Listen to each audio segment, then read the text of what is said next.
Hello everyone. तो कैसे सभी लोग, एक बार सभी लोग फटाक से कमेंट करके बता दो सबका क्या हाल चाल है, बढ़िया है कि नहीं। और सबकी तैयारी कैसे चल रही है, सभी लोग पढ़ रहे हो कि नहीं, जल्दी से फटाक से। चलो उम्मीद करेंगे यार कि सभी लोग अच्छे से पढ़ रहे होगे और सबकी तैयारी सही चल रही होगी। अगर नहीं चल रही है तो सही कर लो, है कि नहीं। देखो, आज की क्लास में हम बात करेंगे यार हम कैसे क्लास 12th के साथ सर CUT UG 2025 का शुरुआत करें, कैसे हम लोग पढ़ाई शुरू करें CUT के लिए, है ना। क्योंकि अभी अधिकतर लोग फोकस कर रहे होंगे बोर्ड एग्ज़ाम पे कि अभी तो मेरा फोकस सर बोर्ड एग्ज़ाम पे है, पहले उसको देंगे फिर इसको सोचेंगे। तो ऐसा मत करो, क्योंकि अभी लग रहा होगा सर अभी तो टाइम बहुत है ना सर, अभी तो नवंबर है, दिसंबर है, जनवरी, फरवरी, मार्च, अप्रैल, मई, अभी तो बहुत दिन है। बताएंगे अभी कितना दिन है ना। अपने टाइम को देखो और कुछ इंपॉर्टेंट टिप्स देंगे, उसको देखना कि यार हमें क्या क्या फॉलो करना है और सबसे मोस्ट इंपॉर्टेंट हमें क्या सर जी पढ़ना होगा, है ना।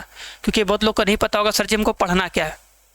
ऐसा नहीं कि हम कुछ ही पढ़ेंगे हो जाएगा, जो इस एग्ज़ाम के पॉइंट ऑफ व्यू से इम्पोर्टेंट है हमें वही पढ़ना है। ओके, देखो तो सबसे पहली बात तुम लोग को बताएं, ध्यान देना, हल्के मत लेना। अभी बहुत लोग हल्के में ले रहा होगा कि सर जी अभी तो बहुत टाइम है। देखो टाइम कितना है, रियलिटी देखो। अगर बात करोगे तो मान लो मेरे पास नवंबर है, ठीक है, दिसंबर है, केवल 2 महीने हैं। देखा जनवरी में अगर हो सकता है तुम थोड़ा बहुत पढ़ सकते हो, थोड़ा बहुत CUT का, थोड़ा बहुत मतलब जनवरी में जितना पढ़े हो उसे थोड़ा बहुत करके रिवाइज कर सकते हो, रिवाइज और कुछ नहीं। और फरवरी तो पूरा बोर्ड एग्ज़ाम में जाएगा, फरवरी और मार्च जाएगा पूरा बोर्ड एग्ज़ाम में, टाइम बचेगा नहीं। बचेगा अप्रैल की बचेगा 1 महीना, ठीक है। अब ज़रा सोचो, और मई में होगा पेपर, मई में हमारा हो जाएगा पेपर, ठीक है।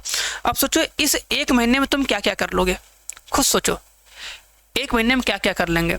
हमको फिजिक्स, केमिस्ट्री, मैथ, जिसका बायो पढ़ लेगा, फिर हिंदी इंग्लिश में से कोई एक पढ़ना होगा, फिर जनरल टेस्ट 90% बच्चे लेते हैं तो जनरल टेस्ट पढ़ना पड़ेगा, उसमें रहेगा रीजनिंग, है ना, GK, करंट अफेयर। तो उस 1 महीने में कैसे होगा।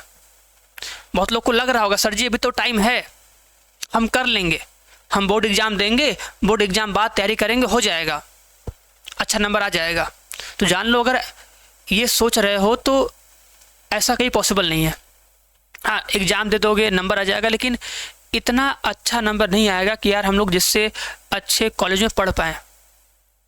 तो उसके लिए हमको तैयारी अभी से करनी पड़ेगी, कम से कम डेली 2 घंटे पढ़ना पड़ेगा CUT के लिए बढ़िया से।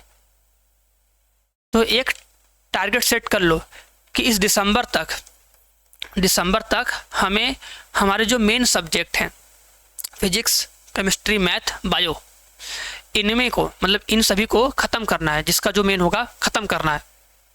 और उसमें भी जिसका जो सब्जेक्ट वीक होगा ना, कमज़ोर होगा, वीक, उसे कर लेगा। जैसे फिजिक्स, तो फिजिक्स बहुत ज़्यादा टाइम दे दो बढ़िया से।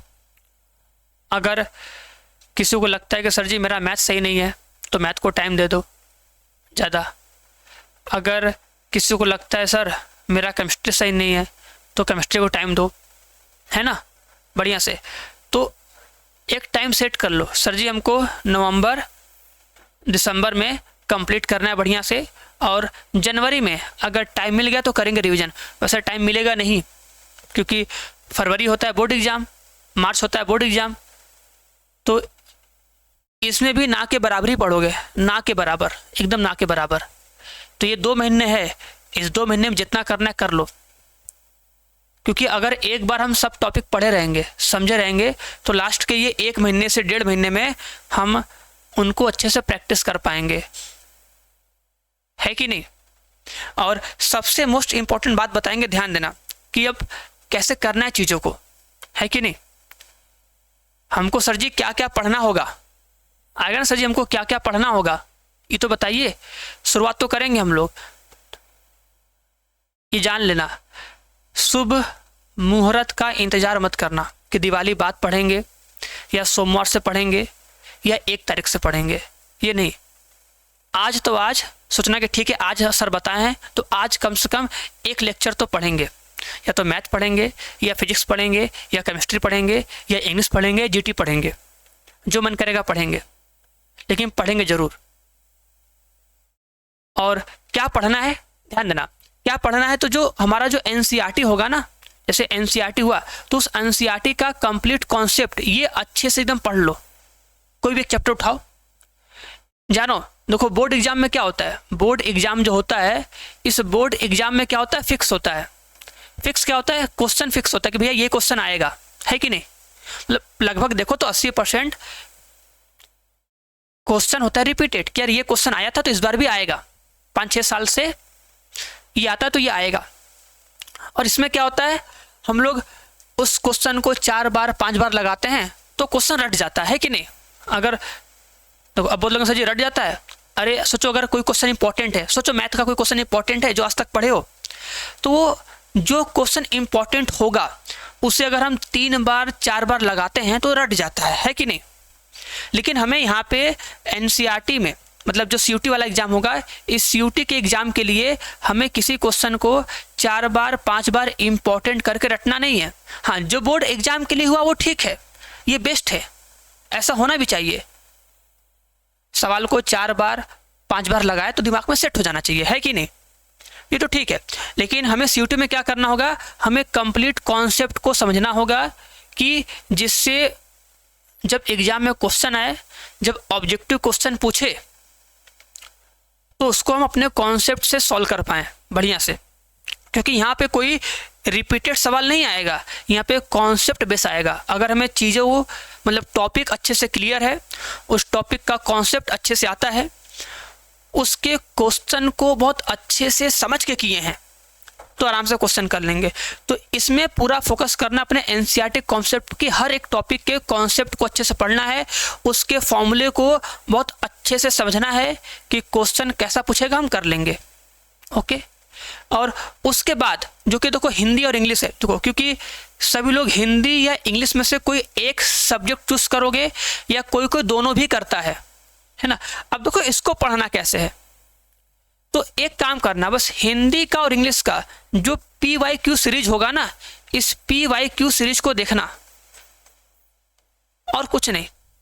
इतना देखोगे एक आइडिया लग जाएगा कि हाँ सर ऐसे ऐसे क्वेश्चन एग्जाम में आते हैं, और इस बार भी ऐसे ही आएंगे, क्योंकि हिंदी और इंग्लिश में कुछ अलग वैरायटी नहीं मिलेगा, वही सब सेम टॉपिक रहेगा और वैसा ही सेम क्वेश्चन रहेगा। तो करना क्या है ना कि सोचो कि यार हमें हिंदी का या फिर इंग्लिश का PYQ सीरीज का कोई देखना है वीडियो कि 2024 में, 2023 में, 2022 में कैसे कैसे क्वेश्चन आए थे। सर्च करोगे यूट्यूब पे, मिल जाएगा, आराम से देख लोगे। ये काम करो, ठीक है। और लास्ट बचता है जीटी, बोलते हैं जीटी के लिए 1 घंटा दो, ठीक है। और देखो ये 1 घंटा देना है, लेकिन इस जीटी को 1 घंटा देने से पहले इसका सिलेबस बहुत ज़्यादा इंपॉर्टेंट है ना। इसका सिलेबस बहुत ज़्यादा इंपॉर्टेंट है। और देखो सिलेबस के वीडियो हम बनाए हैं, अगर चाहोगे देखोगे नीचे तो सिलेबस का वीडियो मिल जाएगा। लेकिन फिर भी अगर टाइम नहीं तुम्हारे पास, तुम चाहते हो कि हमको जेन्युइन चाहिए, तुम अच्छे से चाहिए, वैसे तो हम बताएं कि हमको जीटी में क्या क्या पढ़ना जो मेन टॉपिक है, फिर भी एक बार फिर से बताते हैं कि इसके लिए क्या करो ना, जाना CUT, ठीक है, .समर्थ, ठीक है, .ac.in पे जाना, यहाँ पे सर्च करना, सिलेबस आएगा, डाउनलोड कर लेना। मैथ का, फिजिक्स का, केमिस्ट्री का, बायो का, हिंदी का, इंग्लिश का, जीटी का डाउनलोड करो। और डाउनलोड करने के बाद जब हमारे पास सिलेबस होगा ना, तो सिलेबस के अकॉर्डिंग हम लोग पढ़ेंगे, है ना। लेकिन इससे पहले सब लोग ने एक काम करो, जो भी PYQ सीरीज चला है, ठीक है, मैथ का, फिजिक्स का, केमिस्ट्री का, हिंदी का, इंग्लिश का, जीटी का, है ना, तो कम से कम इनके PYQ सीरीज के वीडियो को देखो। जब इसको देखोगे तो एक लगेगा आइडिया कि सर जी ऐसा ऐसा क्वेश्चन पूछा गया है ना। जैसे मैथ का देखे, अगर देखोगे मैथ का, तो मैथ का मान लो 5 वीडियो देखो, अगर देख लिए 5 वीडियो, ठीक है। तो 5 वीडियो देखने के बाद एक आइडिया लग जाएगा कि यार ऐसे ऐसे मैथ में क्वेश्चन पूछे जाते हैं, है कि नहीं।